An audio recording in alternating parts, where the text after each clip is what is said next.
Hello दोस्तों, स्वागत है आपका हमारे इस YouTube चैनल पे। और आज हम बात करने वाले हैं कोड शेफ के लॉन्ग चैलेंज के question chef and wedding arrangement के बारे में। तो यार, इस क्वेश्चन में हमें एक एरे दिया गया है, जिस एरे को बोला गया है कि वो सीक्वेंस ऑफ गेस्ट है। मतलब शेफ की वेडिंग है और शेफ की वेडिंग में गेस्ट को आना है। गेस्ट के आने का जो अरेंजमेंट है, ये सीक्वेंस है वो ये है। और इसमें फाइव का मतलब ये है, पहला जो गेस्ट है वो फिफ्थ फैमिली से बिलोंग करता है।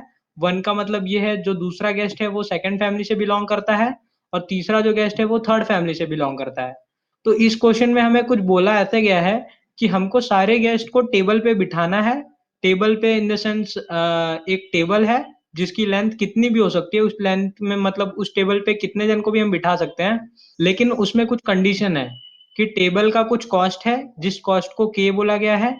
अब ये जो के है वो टेबल का कॉस्ट है। और अगर एक टेबल पे दो सेम फैमिली के आदमी को बिठा दिया गया, मतलब जैसे कि ये थ्री और ये थ्री, तो इन दोनों दोनों सेम फैमिली से हैं, अगर दोनों को एक ही टेबल पे बिठाया तो दोनों आपस में आर्ग्यूमेंट करेंगे। तो इस आर्ग्यूमेंट का कुछ इनकन्वीनियंस है। तो इस इनकन्वीनियंस और टेबल के कॉस्ट को प्लस करके टोटल इनकन्वीनियंस बनेगा।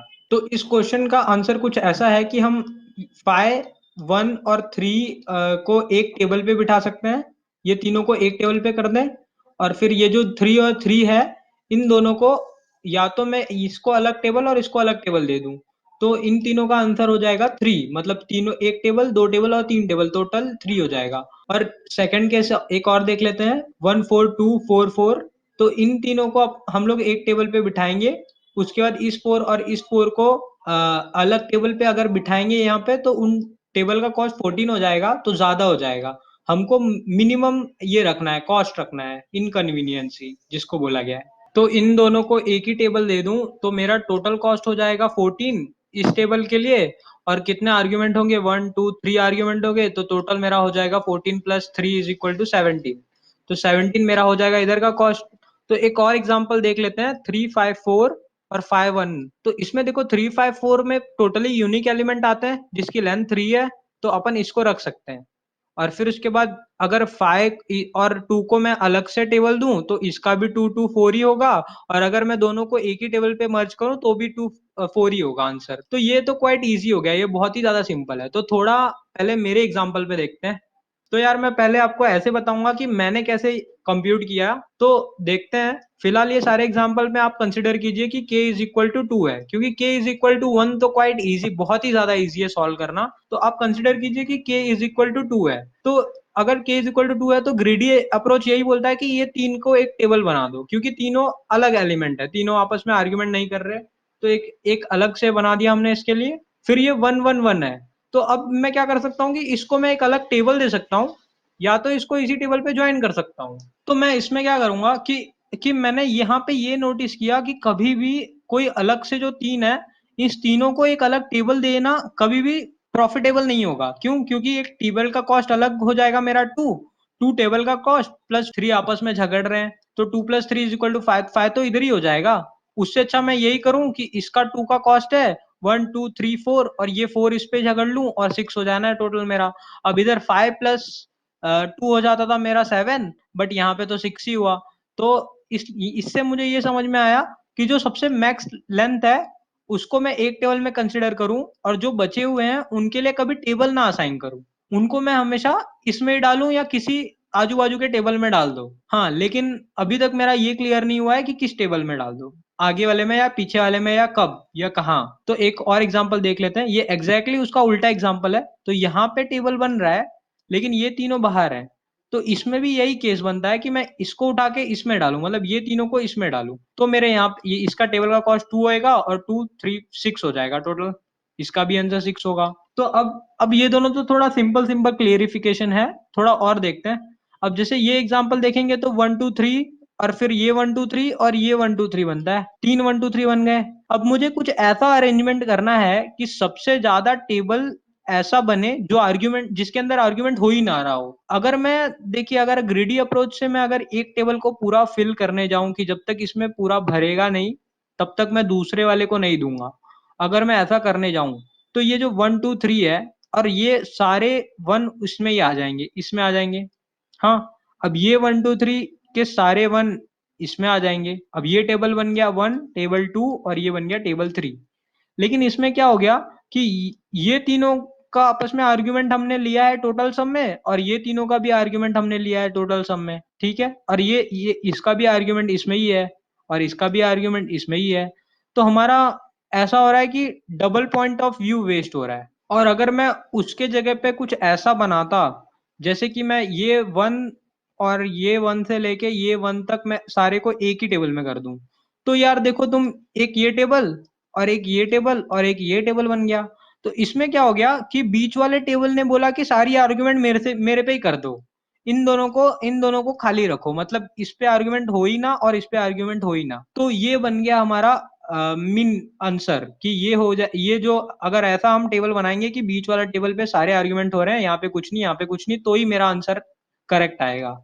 अब ये इसने मुझे बताया कि यार जरूरी नहीं है कि पहले वाले को ही भरो या किसी दूसरे वाले को ही भरो, ऐसा कुछ जरूरी नहीं है, तुम मिनिमम पॉसिबल आंसर निकालना है। तो यार इससे मुझे कुछ आइडिया आया कि यार ग्रीडी से तो कुछ नहीं होने वाला, हमें डायनेमिक प्रोग्रामिंग वे में सोचना पड़ेगा।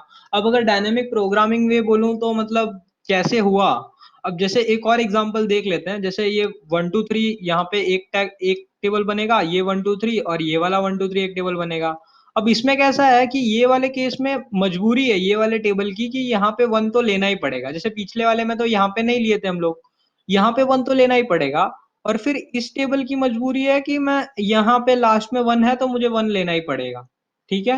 ये 1 2 3 की मजबूरी है कि मुझे लास्ट में 1 है तो 1 लेना पड़ेगा। तो इस केस में ये डिफाइन करता है कि ये टेबल को पूरा दे दो, मतलब ये टेबल में आर्ग्यूमेंट हो चुके हैं ना, तो इनको पूरे आर्ग्यूमेंट करा दो, इनके पूरे इतने ही आर्ग्यूमेंट हो जाने। और फिर ये जो 1 2 3 है और इस टेबल को एम्प्टी रख दो, और यहाँ पे आर्गुमेंट हो चुके हैं तो इसको पूरे करा दो। अब लेकिन ऐसा कराना मतलब इनडायरेक्टली मैं बोलना ये चाहता हूँ कि मैक्सिमम टेबल ऐसे रखने हैं जहां पे आर्गुमेंट हो ही ना रहा हो, हमें ऐसे करना है कुछ। तो इसको करने के लिए मैंने डायनामिक प्रोग्रामिंग की हेल्प ली है, क्योंकि मैं यहाँ पे समझ गया कि ये ग्रेडी वे में नहीं होने वाला है। तो यार अब चलते हैं थोड़ा डायनेमिक प्रोग्रामिंग के वे में। तो इस क्वेश्चन को कंसिडर करते हैं, यहाँ पे हमको एक डीपी लगने वाली है, एक डीपी बना देंगे, मतलब डीपी 2D मैट्रिक्स है, 2D matrix n into N का रहेगा। इसमें हम क्या करेंगे कि हम पहले सबसे पहले तो सारे का टोटल आंसर निकालेंगे, जैसे कि अब 1 से लेके 2 तक का अगर मैं इन दोनों को एक ही टेबल पे बिठाऊं तो मेरा आंसर क्या होने वाला है वो चेक करेंगे। फिर 1 से 3 तक बिठाऊं तो उसका आंसर क्या होने वाला है। अब 1 से 3 तक का जो भी आंसर आएगा उसको 1 और 2, 1 से 3 वहां यहाँ पे 1 रखेंगे और यहाँ पे 3 रखेंगे, इक्वल टू करके आंसर डाल देंगे। अब जो भी 1 1 3 पे जो भी आंसर आएगा उसको यहाँ पे डालेंगे। अब 1 से 3 तक का आंसर निकालेंगे, 1 से 4, 1 से 5 ऐसा करके n तक जाएंगे।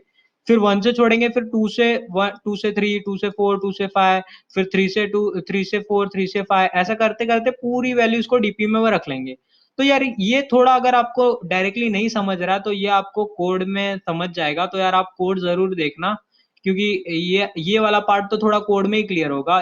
तो फिर देखते हैं अब इस ये हो गया हमारे पास। तो हम थोड़ा रिकर्शन करेंगे। रिकर्शन मतलब कैसा कि हम पहला जो है, पहला हम कंसिडर करते हैं कि पहला वाला टेबल 1 पे ही है, बस 1 का ही एक टेबल बनेगा, तो बाकी सबके लिए रिकर्शन चला देंगे हम। और फिर हम कंसिडर करते हैं कि पहला वाला जो टेबल है वो 1 और 2 को मिला के है, तो फिर बाकी सबके लिए रिकर्शन चला देंगे।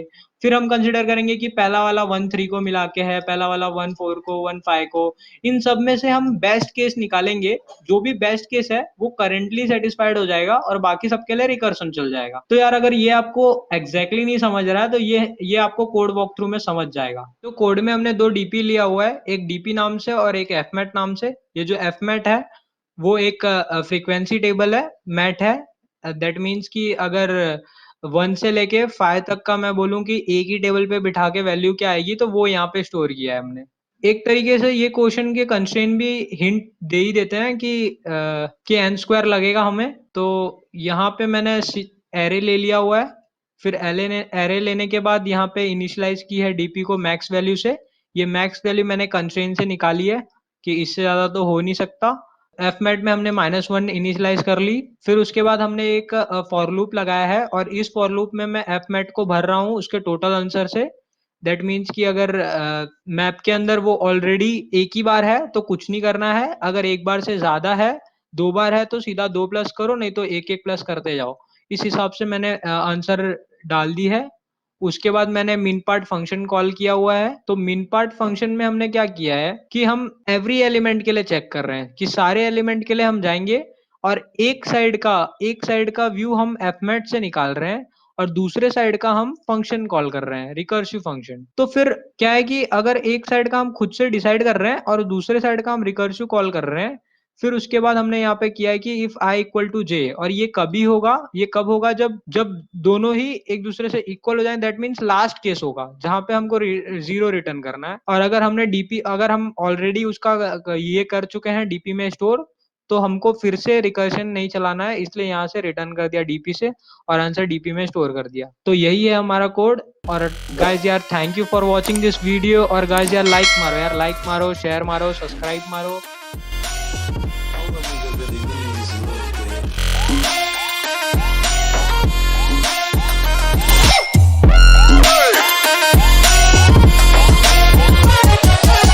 Don't stop chasing your dreams.